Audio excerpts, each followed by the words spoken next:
Hello everyone, and in this video I'm going to be going over another fairly unique virtual pet, and that's the Otoism that Konami released in 2006. Now 2006 was the year where MP3 players, mainly the iPod and the iPod Nano, but also the cheaper like USB, very simple variants also were very popular amongst teenagers. So of course companies wanted to latch onto that, so we had also the iDog, which you could basically plug in and it would act as a speaker, but its mood would change depending on the genre of music which was playing, and it would light up different colours depending on its mood. So that was fairly cool. So a bunch of companies wanted to get in on this new tech and this new fad that was MP3 players, because who knows how long the MP3 player fad would last. So while in the West, as I said, we had the iDog, in Japan they had a little bit more of a complicated thing called the Otoism, which had a more traditional virtual pet approach. So it combined the two fads. It combined the iPods that teenagers were having with the Tamagotchi virtual pet craze that was still kind of around, but not as much as it was several years prior when the Tamagotchi first released. So the Odoism comes packaged with an auxiliary cable which you plug into the bottom of the toy, in addition of course to the toy itself. You set it up by plugging your headphones in the top, and at the other end the auxiliary cable to the music source, so computer, MP3 player, iPod, etc. Using this you can share the music and listen to the music with your pet. As the music plays, your character will bounce around and you can press the submit button on the right of the toy to make it sort of dance along with the music, and you can kind of play with it and make it happy. Now, the first thing I noticed when I started it up, I had to actually reset the Odoism when it started up, as none of the buttons were responding. I was worried it was broken, but no, I pulled off the faceplate and I reset it, which is kind of a weird thing. Like, the reset button is actually underneath the faceplate. That was kind of weird. The next thing I noticed when I actually got around to setting the date was I could only set it to a year between 2006 and 2016. So I went with 2011 because it's the same calendar as 2022. The next annoying thing was that the red text and sprites on a pink background is not particularly easy to see.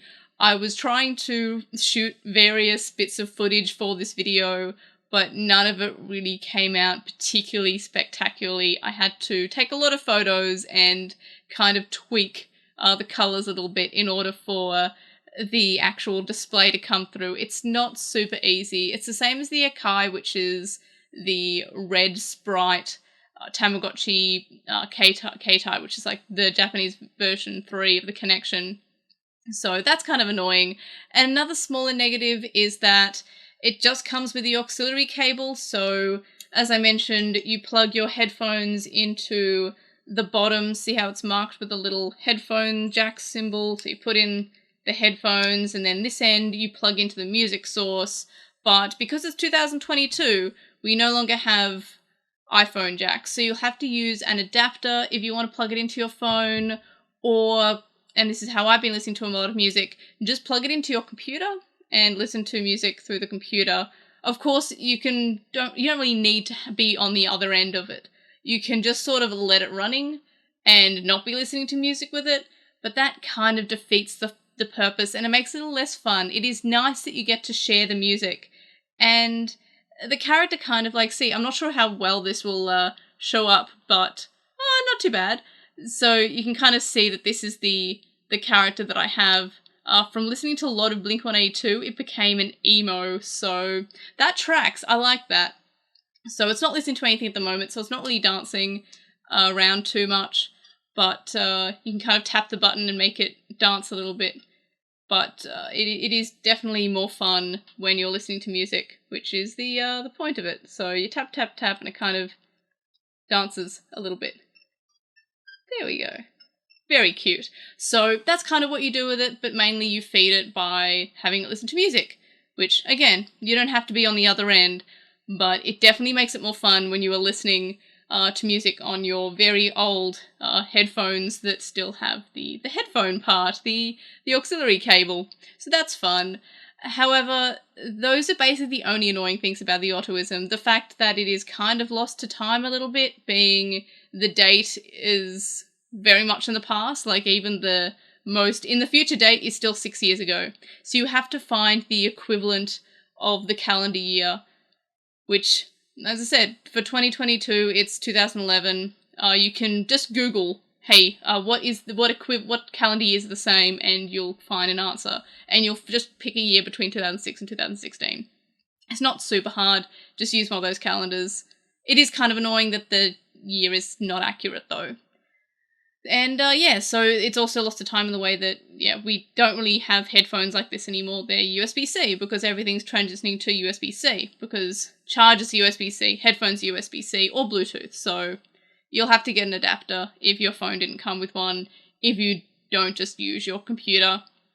Something that's cool that I haven't really gotten to experience is that it does have infrared communication, like a lot of virtual pets from the mid-2000s.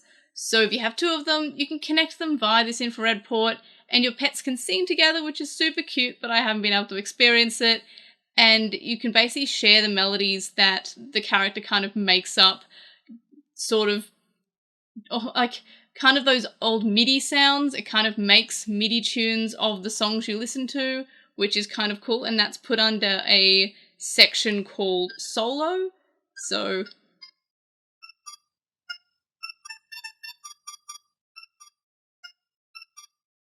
kind of like that. So you kind of you can select Solo and it'll sing a little song made up of the music that you've listened to. So that's really cool. I think that's a cool feature. And when you connect to someone else, you can share these little tunes with the other person. So that's pretty neat, but again, not something that I can experience because I only have the one. It would be hard to have two because you kind of would have to have like one headphone in one ear, one in the other, and there'll be mismatched music if you don't want the same kind of look of character. So, as I mentioned, the songs that you listen to and the genre that you listen to determines what kind of personality that your character gets. So you navigate to the profile icon, and you can see what the current type of music personality is that the character has, and also its level and class points, which it gets from listening to various types of music.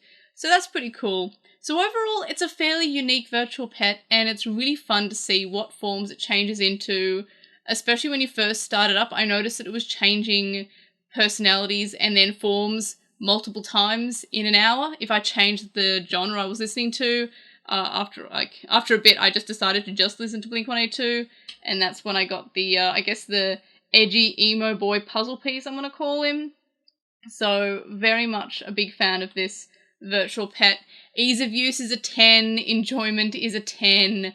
I really think it's cute. I love the virtual pets that are a little bit different, a little bit unique, and I've been really kind of enjoying those ones lately and only running the ones that are slightly unique. I got a little bit burnt out of the regular standard virtual pets like the Digimon, the Tamagotchi, so I started running the more unique ones like the Ants Life Studio and like the Odoism. They're both different. They're still virtual pets, but they're unique and different from the typical virtual pets that you think of being virtual pets. And I do like that. I do like that companies saw the virtual pet craze and they decided to do something different. A lot of them were just the same, like Tamagotchi basic knockoffs, like the Nakocha, for example, is just a Tamagotchi knockoff. Even though it's not called a Tamagotchi, it was very much trying to ride the wave of popularity that the Tamagotchi had. And this one, at least it was still on the craze. It was still very craze focused. It at least tried to do something different with that. And I'm a big fan of that. So that is the Otoism, a really cute little virtual pet. They're fairly cheap online, actually. You can, unless they've gone up in price lately, you can get them from Japan you want for like less than $20. So they're fairly cheap, fairly easy to run. I can't recommend, if you like music and if you listen to music when you work or what have you, and if you work a desk job especially because you'll have access to something with a headphone jack, I definitely recommend having one of these and listening to music with a little buddy. So yeah, big fan of this virtual pet, love it to pieces. Do you have the Odoism? If you do, let me know your thoughts in the comments. And like this video if you also like my puzzle piece edgelord that I produced. I guess subscribe if you haven't already. And of course, I'll see you on the next video. Bye!